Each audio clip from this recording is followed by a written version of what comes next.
Welcome back to another Tim's Favorite Episodes. I don't know what one I want over, but this time I'm going to talk about.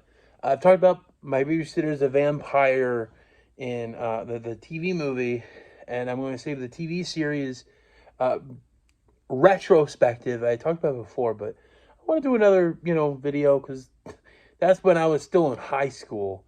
I was still in school, so years passed, and why not I wait for that in next month?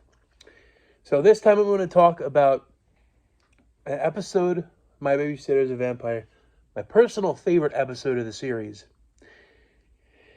and that is ReVamped or Jesse's Girl. Now, ReVamped, I think, in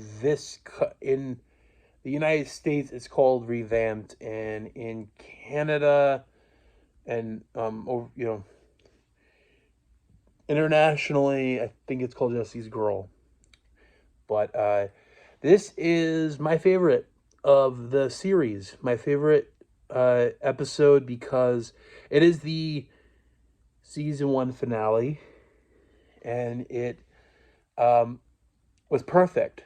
It was a perfect finale. It got us an ambiguous kind of ending.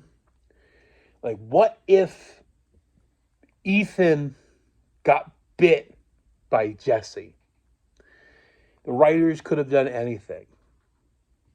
What if Jesse bit Ethan and Sarah teaches Ethan how to be a fledgling, maybe for a couple episodes, maybe for the rest of the series. But she bit through the venom and led her to be a full vampire. At least for those few seconds, Ethan was vampire. See, I always had a fascination with this stuff as a kid. That's why I actually liked Fright Night 2011, because it was my closest to it, and still I love that, but I'm getting too far ahead. But more to those very soon. More to that movie very soon. But so Jesse comes back from being dismantled, and yes, what I didn't tell you is from last time, when they destroyed Jesse, they basically torn him apart like Freddy Krueger from like Nightmare on Elm Street Dream Master style. The victims torn him apart, and I thought that was really cool. But yeah, Jesse comes back, and he all of a sudden, because from the episode before, Dum Dum left the box that was a big key part of the movie open, and Jesse comes back from the dead, Freddy Krueger style. And it's funny, his name is Jesse as well. If you don't know what I mean, Nightmare on Elm Street too, but it's a different story. Erica then gets like mind controlled.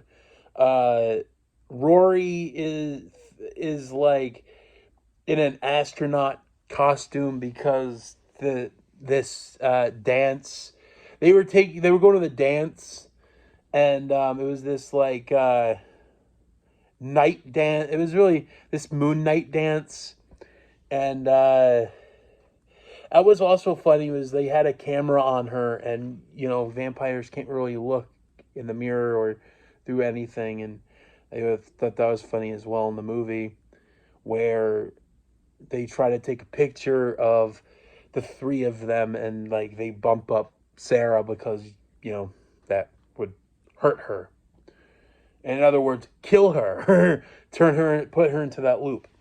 But Jesse comes back full-fledged, more powerful than ever before, and basically does this thing. You don't go with me. You don't want to be one of us. He does, or he'll be, I thought that was really cool. And I was always a really cool, yeah, that was always a really cool little snippet there where what if Ethan turned into a vampire, which he kind of did for like a few seconds, and then what if that really worked out with this series? And I don't know if any of the writers were thinking of that. I thought that would have been pretty cool. And then people are like, well, Sarah wanted him to finish school and go to college and all this other stupid. No, that would be really cool if he was a vampire. I've just always been into that, like, this my cup of tea. But yeah, I've always enjoyed this episode. It is my favorite. And it has more of a dark tone to it, like the movie. And it doesn't, with the exception of like one, it doesn't like, every character has their time. And I like that. So definitely want to watch. I recommend to watch the whole series, but like if you want to watch something, and even people said this was like their favorite as well, so it is a fan favorite.